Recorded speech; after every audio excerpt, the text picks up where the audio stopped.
The differences between dogs and wolves. Dog and wolf. Two different species but yet, so much in common. Dogs were originally classified as Canis familiaris by Linnaeus in 1758. However, later in 1993, dogs were reclassified as a subspecies of the gray wolf, and therefore renamed as Canis lupus familiaris by the Smithsonian Institution and the American Society of Mammalogists. While it is true that there have been speculations that dogs may have descended from several species of canines, this myth appears to have been debunked, and the wolf appears to be the ancestor of man's best friend. Sharing the same amount of chromosomes, 78 to be exact, arranged in 39 pairs, dog and wolf indeed can mate and give life to offspring. There are chances, indeed, that in the past the two species may have interbred, whether because feral dogs may have escaped from being domesticated, or because some wolves may have separated from their pack and started looking for a soulmate. Today, matings between wolf and dog give life to what is called the wolf hybrid, exhibiting characteristics from both wolf and dog. It is believed that the domesticated dog people own today was the first animal to be domesticated. The first archaeological findings indicate that dogs were domesticated at the end of the Ice Age. To be precise, the first domesticated dog was found in Germany dating back 1400 BC according to pbs.org, although there are several conflicting dates on this. Differences between wolves and dogs. Dogs and wolves have lots in common, but also many differences. Let's take a look at some differences between wolves and dogs from a physical, biological, and behavioral standpoint. Physical differences. Physically, wolves and dogs today appear as almost different species if we think about the diversity in dogs we see when taking a look at the over 300 breeds of dogs. However, some breeds of dogs have conserved a much wolf-like characteristic. The Malamute and Husky breeds, for instance, closely resemble the wolf in appearance. Wolves have much stronger jaws than dogs. While wolves and dogs share the same number of teeth, a wolf's teeth are larger so to crush through the hardest bones. They also have large heads. Dog heads are about 20% smaller with smaller skulls and smaller brains, long legs and narrow chests. Reproductive differences. One main difference is seen between the wolf's and the dog's breeding habits. Female wolves, for instance, come into season only once a year, in the springtime. This allows the pups ample time to grow and flourish before the harsh winter comes along.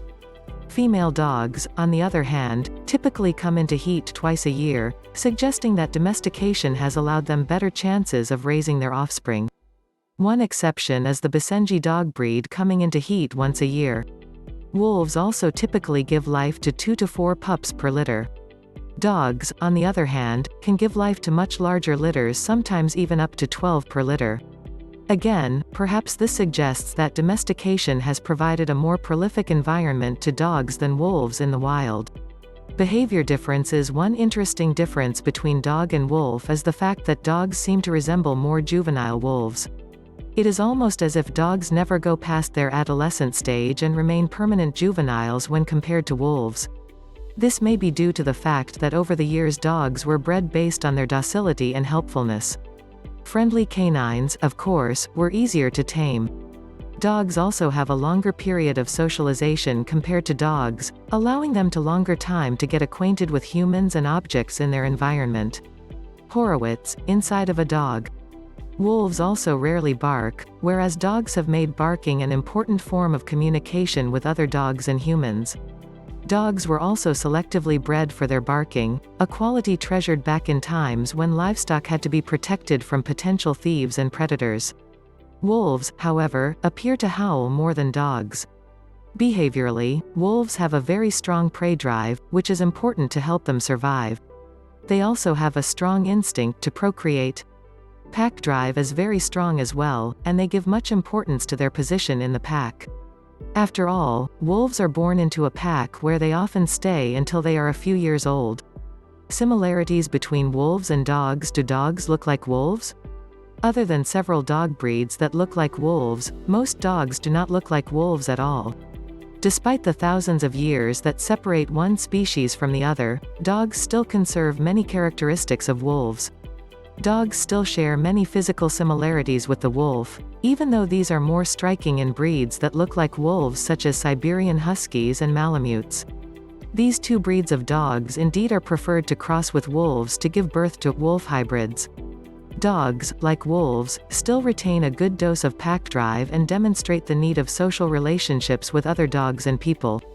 They may be seen greeting owners in the same way wolves greet the alpha pair. This is called active submission. Dogs may walk with their head carried low, tail between legs, and averted gaze upon greeting the owner. They may then lick as a form of respect to say hello.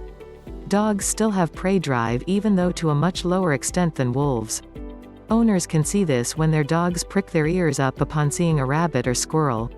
This instinct has remained even though most dogs today are fed dry kibble or canned foods. When studying canine communication, often researchers still look back at wolf studies. Yet, it's important to acknowledge that dogs are not wolves. David Mech, a researcher who studied wolves on Ellesmere Island, for instance, was able to debunk some old myths about how wolf packs were formed and brought out some interesting facts that helped provide insights on the dog and owner relationship. The connection between wolf and dog may appear to be so close, but yet so far. Perhaps this is what makes studying these two species so intriguing and interesting.